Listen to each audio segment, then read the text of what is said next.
All right, sports fans, how's everybody out there doing? William Martin coming at you one more time here on YouTube with another edition of the 300 Pounds of Sports Knowledge podcast. Now, 3 years ago, Doug Pederson was the toast of the town in Philadelphia after he led the Eagles to their first Super Bowl championship in franchise history. But oh, how things have turned for Pederson with the Eagles, as basically, to me, he's worn out his welcome. The Eagles just wrapped up one of their worst seasons in franchise history, which was capped off by Pederson pulling starting quarterback Jalen Hurts last night to begin the fourth quarter in favor of third-string quarterback Nate Sudfeld. Now, Philadelphia would go on to lose this contest to the Washington football team, which gave Washington the division title over the New York Giants. And because of that, social media and sports analysts alike are ripping Pederson, and rightfully so. I don't care what anybody says. Doug Pederson has lost the locker room. We sat back and saw the whole Carson Wentz fiasco this season as the starting quarterback. That was a train wreck. People have been calling for weeks for you to bench Wentz. You finally do it. You ban in favor of the rookie Jalen Hurts. The Eagles team as a whole seemed to really respond to Hurts being in the starting lineup. And, Hurts wasn't playing great, but he wasn't playing bad last night. And to bench him in a very close game, a close and winnable game, really doesn't say the right thing. I mean, you have your team, they're going out there, they're fighting, scrapping, and clawing, and they're giving it everything that they have, and then you do this. And I don't see how a coach can go out there and sit up there and tell his players to give maximum effort when you do that. Nate Sudfeld is in his fourth season with the Eagles, and if he was good enough to be a starter, he would have shown something in practice to let everybody know, hey, I can go out there and compete.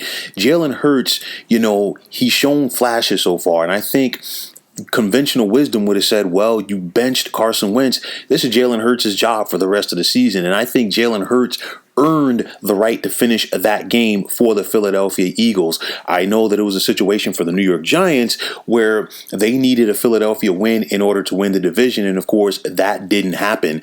But my biggest thing is, this is what happens if you're Doug Pederson. This is what happens when you get comfortable and you believe your own press clippings.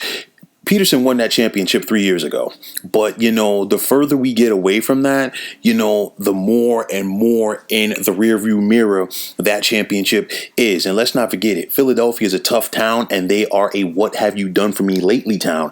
They're not going to sit back at the end of the day and unfortunately and remember Doug Pederson for leading the Eagles to a championship. Right now, they're going to remember this, because this was an embarrassment.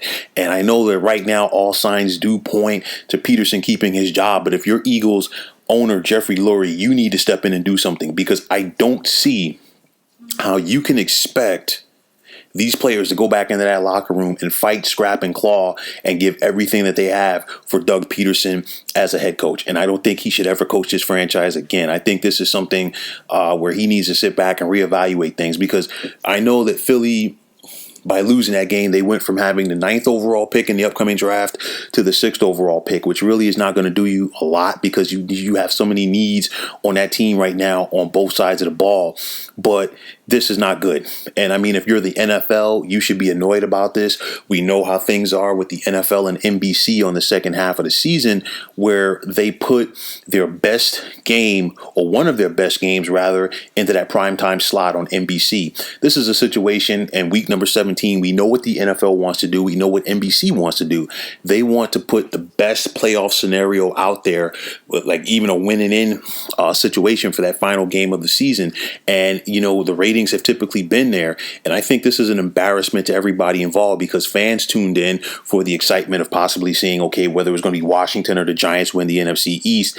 And Philly just went out there and laid down in the fourth quarter, and it took the wind out of the sails of this team at the same time. And for me, I think back to several teams who really didn't have anything to play for in week number 17 in years past, and they went out there and gave it everything they had. I think back to last season with the Miami Dolphins. They didn't have anything to play for, but they went up to Foxborough, beat the New England Patriots. Subsequently, the Patriots lost their opportunity to get a first round bye, and the next week they were bumped out in the first round by the Tennessee Titans, and that was the end of the Tom Brady era with the Patriots. The Dolphins had nothing to play for, but they went out there and played that game like it was their Super Bowl.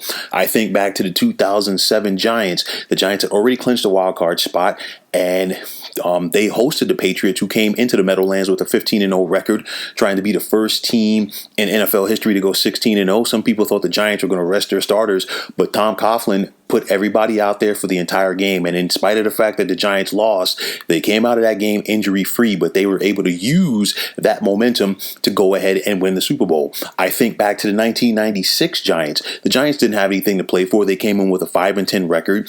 They were hosting the Patriots, and it was a situation where the Pats needed that game in order to win the AFC East. The Giants built a big lead before the Patriots came back and won that game by a point. But the thing is like, hey, the Giants made the Patriots work for it. And that's what you have to do. And to quote the former head coach, Herman Edwards, you play to win the game. And I think this was an embarrassment for the Eagles. It was also an embarrassment for the NFL. And I really think Jeffrey Lurie needs us to do something about this. There's no way in the world that you can have Doug Pederson come back into that locker room next season and you have both Carson Wentz and Jalen Hurts on the roster, either one at this point. To me, I think Doug Pederson has lost this team.